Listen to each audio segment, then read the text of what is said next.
And she knew it was her son, and she says the second time she's seen him. She's seen him as a baby, and she's seen him now. She said he's probably the age of 10 or 12. And, what do you say to something like that?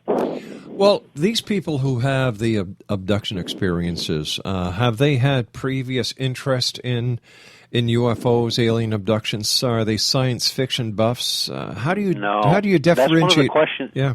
That's one of the questions we asked right off the get-go. Yeah.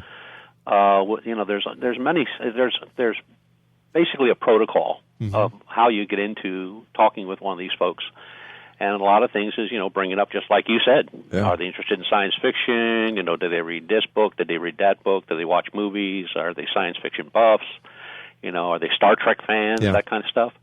And out of 10, you might get one that said, yeah, well, I saw Star Wars when it came out, but I wasn't interested in it much. When people say, all right, the last thing I remember, I was laying downstairs on the couch watching TV, and the next thing I knew, when I woke up, I was in bed.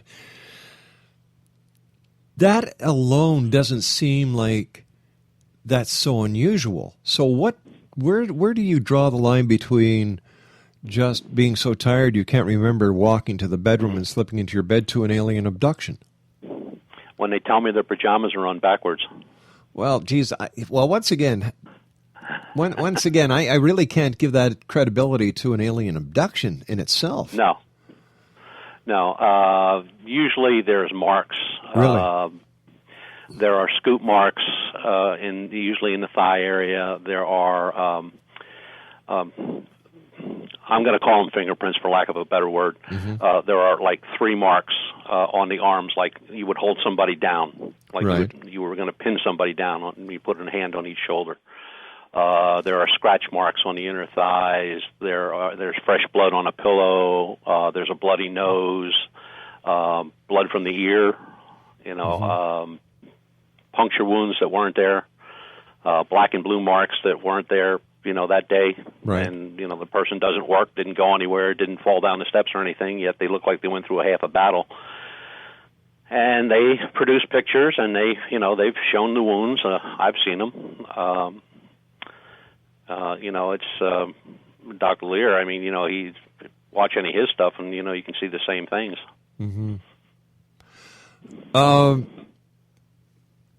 When you investigate these cases, is there a common thread that you see in all of the people who have been abducted? Are there any psychological traits that are similar and found in each of the abductees? Is there anything in their lives that is a common trait, or is everything across the spectrum? It goes everywhere. Really? I mean, they're family. They have families. They have children. Grandparents, parents, they're very highly educated, or, they may not have finished high school. They're laborers, they're lawyers, they're doctors. Yeah. I mean, it's the whole spectrum. I mean, there's no, it's not like they're going out and picking somebody off the farm in Kansas. I mean, these people are being abducted in the cities and in the country, in the suburbs. And the cases are just phenomenal. I mean, because they all follow the same regimen. There is no deviation in their stories. And one person who's given me a report from, say, California, right. and I match it up against a report here from Pennsylvania, the description of what they went through and what they saw and what took place is identical. And that can't be. When these people are taken from their homes in the middle of the night in their sleep, how do they leave their houses? Is there sign of forced entry? How do the people get in and some leave? People will say, like, the wall will turn to water, or what they think is water. Just a shimmery. The wall is all of a sudden a shimmery waterfall. It's like translucent. That. Yeah. Or they will go through a window that's closed and locked. Some people have exited walls. People in cars, the door's locked, the key's in the ignition. They're not in the car, but they are in the car. If you know what I'm saying. So what they describe and how they leave, it's always a bright light. There's always a bright light of some sort. There are orbs sometimes inside the room. People have hidden in closets to try to get away, and they remember just the closet lighting up and them walking through the door, arm in arm with some creature, and through the wall or through the window and out to a craft. What kind and they feel like they're floating. They feel like there's no weight. They have no weight. And they keep, some people say that, they're being told telepathically to be calm, nothing's going to happen, you're fine, you're in good hands, we'll take care of you. But when somebody tells you they exited a window and they're on the 9th floor of a building, you're going like, wow. Has there ever been a witness to these abductions? Not that I ever heard of.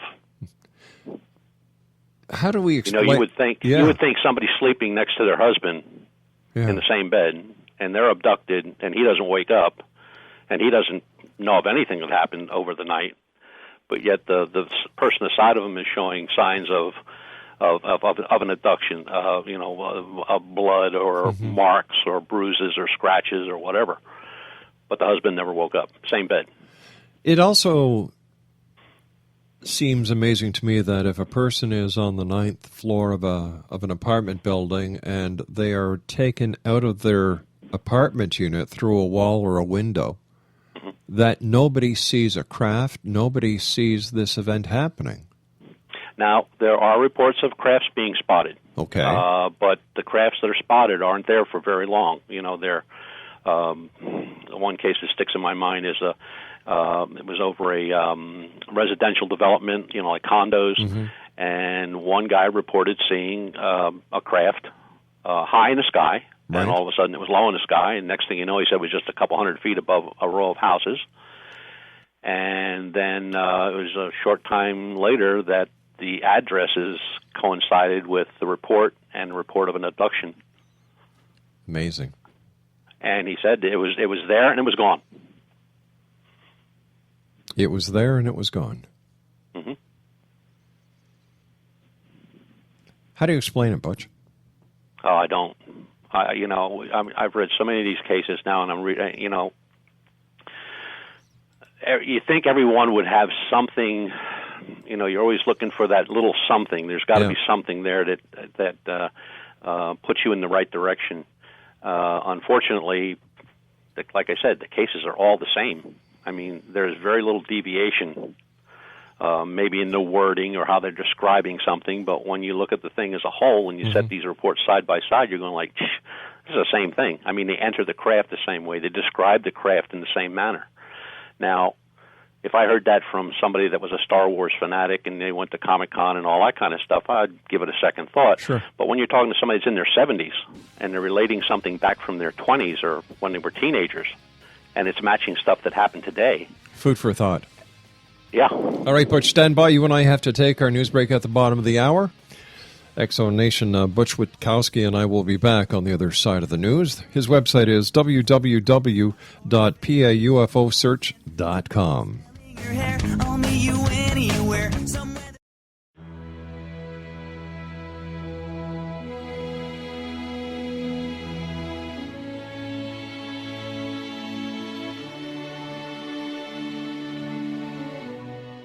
My name is Rob McConnell, and I would like to tell you about a very special lady that I have the pleasure of knowing, and that's Miss Sylvia Anthony. Sylvia Anthony believes the golden years are a time to gear up and get busy, not relax and take it easy. She has faced many hardships in her 84 years, but they have made her stronger and more determined. As founder and president of Sylvia's Haven, a shelter for women and their children near Boston, Sylvia has helped transform over 1,086 lives in the past 27 years, not only with housing, but also providing direction as to where they can go to develop the earning skills they want and need to live free from difficult domestic situations. Sylvia's Haven is everything to Sylvia Anthony, even calling it her magnificent obsession. Women who qualify for the program at Sylvia's Haven receive assistance via guidance counselors to find the appropriate job opportunity. Women and their children may remain at the housing for up to 2 years. At the end of this time, or sooner, a woman who is successfully employed and has an apartment or home may leave Sylvia's Haven to begin a new and independent life. Now this is where you come in to help make Sylvia's dream into a reality. Sylvia's dream is to have a Sylvia's Haven in every state to help as many women and their children as she can, and to help this dream come true. A crowdfunding site has been established which can be accessed at www.sylviasdream.org. Now that's www.sylviasdream.org. With your financial help and support, Sylvia Anthony will continue to help those in their time of need, not only in the Boston area, but with her dream of having a Sylvia's Haven in every state of the United States. Your help is needed to make Sylvia's dream come true. Please visit and give at www.sylviasdream.org. Once again, www.sylviasdream.org. And remember, the only difference between a dream and reality is just doing it. We need your help to make Sylvia's dream come true. Visit www.sylviasdream.org. Once again, www.sylviasdream.org. For the X Zone Radio TV show and the X Chronicles newspaper, I am Rob McConnell.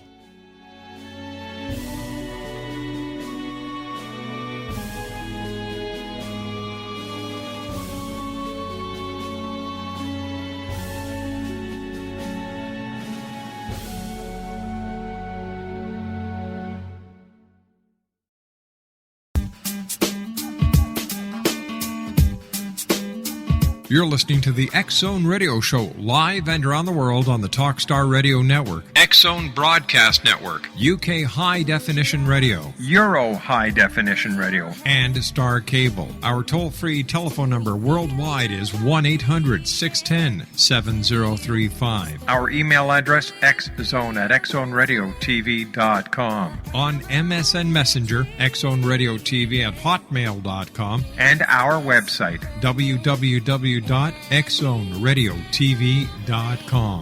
I believe it's meant to be, darling.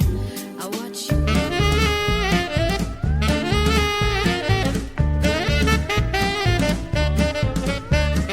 I made love to an alien near Roswell last night. We strolled along together in the pale moonlight. I had a funny feeling that something wasn't right. I made love to an alien last night. When she gripped my hand, I was feeling mighty fine, but her fingers with mine would not intertwine. When I bent down and gazed into her eyes, they were big as donuts and blacker than the sky. Welcome back, everyone. Butch Witkowski is my special guest. He's the director of UFO Research Center of Pennsylvania. And their website is www.paufosearch.com. First of all, Butch, always great having you with us here in the X Zone. And I'd like to ask you a few more questions, if you don't mind, about the increase in alien abductions. The people that you've interviewed, and you know, I know you're a former law enforcement officer, and this, in my book, gives you a lot of credibility because you know the proper procedures when conducting an investigation as well as an interview. When you're talking to these abductees, the aliens, the appearance of the aliens, the craft, the sensations, do they all sound alike, or are there different descriptions of the craft, the aliens, or the experiments that are being conducted? No, it's pretty much all the same. One person telling me what the inside of the craft looked like, and another person telling me the same thing. There are some cases where, like, let's go back to that 70-year-old lady. Okay. I mean, she wouldn't know a spaceship if it landed into her living room. Right. And she described something from a case in California that there is no way she could have known about because it was a brand new case. And her story took her back to when she was in her teens, late teens, early 20s. So how do we explain that this is happening? People are being abducted out of their homes, out of the safety of their homes, being taken by extraterrestrials onto spacecraft, being examined, and you've got the powers to be that are basically saying, you're nuts. Well, could it be the powers that be that are actually doing some of the abductions? That is a possibility. But why?